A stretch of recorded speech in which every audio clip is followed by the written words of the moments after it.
myself, Rahul Thakkar from LJ Institutes of Engineering and Technology. In the current video lecture series, we are studying the subject of Physics Group 1. Till now, in this chapter of superconductivity, we have learned about superconductors, its discovery, along with few properties of superconductor. Also, we have learned about the factors to define superconducting state and types of superconductors with few numerical examples based on the property of superconductors. In the today's video, we are covering the topics such as BCS theory and coherence length. So let's start with the first topic of today's session, that is BCS theory, or in other words, it is said as mechanism of superconductivity. So, though the invention of superconductivity was done in 1911 by Dutch physicist Onnes, well-defined mechanism explaining the superconductivity was developed by three scientists, namely Bardeen, Cooper and Schiffer in 1957. After research of many years, this theory is named as BCS theory based on the first letter of their names. So before moving further to the theory part, let's discuss the evidences of BCS theory. So the base of BCS theory is the two experimental conclusions, namely isotopic effect and variation of specific heat for the superconductor. So let us discuss the first one, that is isotope effect. So from the isotope effect, we know that Tc into m raised to 1 by 2 is constant. We can say that the transition resulting in superconducting state involves the dynamic of ion motion, that is the lattice vibration called phonons. The critical temperature can attain a zero value when m approaches to the infinity. So this point suggests that the non-zero transition of critical temperature is a consequence of a finite mass of ion which can contribute phonons by their vibrations. Variation of specific heat for the superconductor is the second point. The specific heat of a superconductor shows a drastic change at critical temperature. When the transition occurs, there is no change in entropy and therefore no latent heat. The specific heat of a material is given by C is equals to V into T in bracket del S by del T, where S is for entropy, T is for temperature, V is for volume per unit mass. From the above equation, we can say that the specific heat increases exponentially with the temperature. A non-zero critical temperature indicates a non-zero value of specific heat, providing that phonons exist even at a low temperature. Thus, to understand this theory, first of all, behavior of electron in a normal condition is required to understand, as explained by the figure.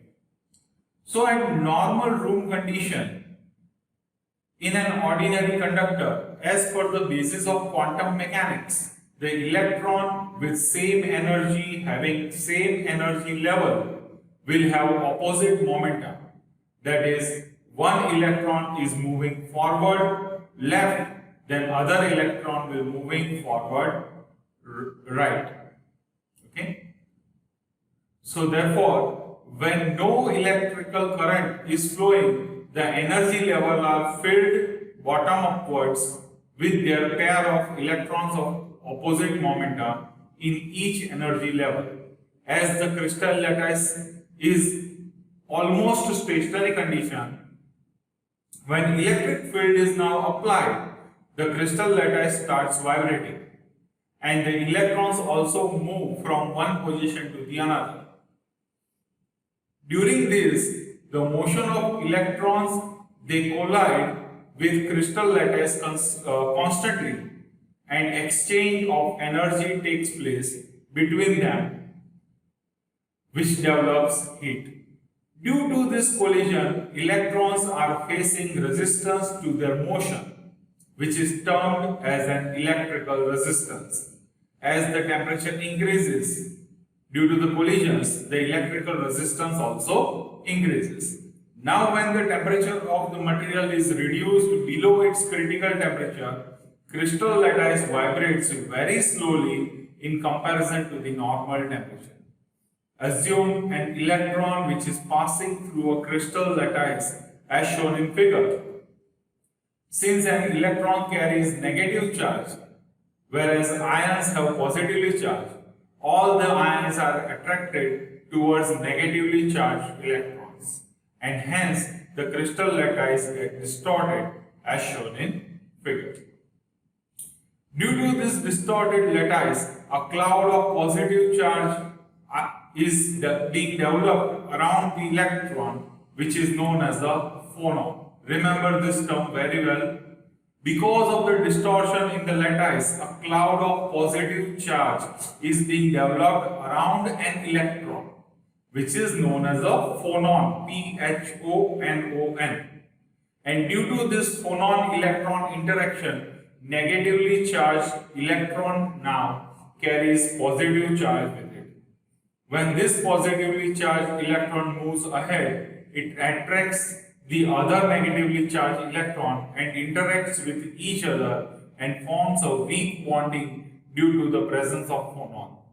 This indicates that the superconducting material, the interaction of electron and phonons is modified by the fact that electrons may no longer be dependent but may be bound together in the pairs, known as a Cooper pair. This pair is known as a Cooper pair, as you can see in the figure, which drifts in the lattice when current flows. So, a Cooper pair is the new particle made up of two electrons having same momentum but opposite spin. It has twice the mass and twice the charge of an electron. The motion of such Cooper pair is only responsible for the electrical current flow in the superconductor. As the oscillatory distortion is quantized in the terms of phonons, the above interaction can be interpreted as electron-electron interaction, though phonons as a mediator. So you can see in the figure, suppose an electron of wave vector k emits a virtual phonon q, which is absorbed by an electron k dash, and thus attended as k minus q and k dash as k plus q. The process being a virtual one does not conserve energy. This is because the pair of electron behaves like a bosons, and also their very short life renders it unnecessary to conserve the energy, and also phonons and bosons with a very short life. So now if an electron is to be scattered by a collision in the direction of current flow, the phonon must provide sufficient energy to break the Cooper pair bonding, in addition to the ordinary criteria pertaining to all energy and momentum before collision. But at temperature below critical temperature, the number of phonons having sufficient energy to break the Cooper pair bonding is very few, and hence such pair may pass through the lattice without breaking of bonds, and hence they experience a zero resistance. If the temperature is raised above critical temperature, the energy of breaking the Cooper pair increases, and hence above it is critical temperature, the superconductivity ends. This theory critically postulates the mechanism of current flow in a superconducting state. Okay, so that was all about BCS theory. What happens in this theory you might have studied right now.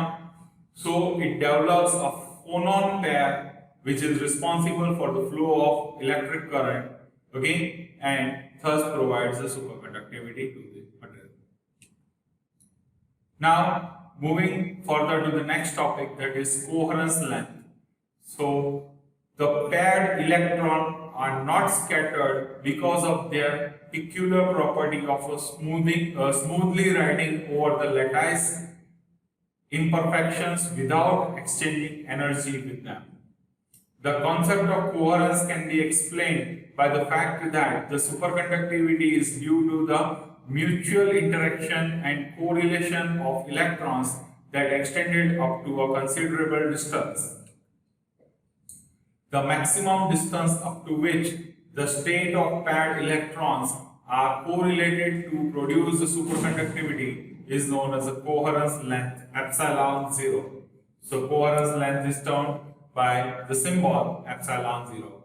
The paired electrons can be thousands of atomic spacing, say approximately 0.001 nanometer apart. The property of superconductor depends on the correlation of electrons within a volume epsilon 0 whole cube, called as a coherence volume. This is mainly because a large number of electrons in such a volume acts together to produce superconductivity with the extremely sharp transition ratio. Now in the next video, we will learn about penetration depth and London's equation. That's it for today guys. Thanks for watching.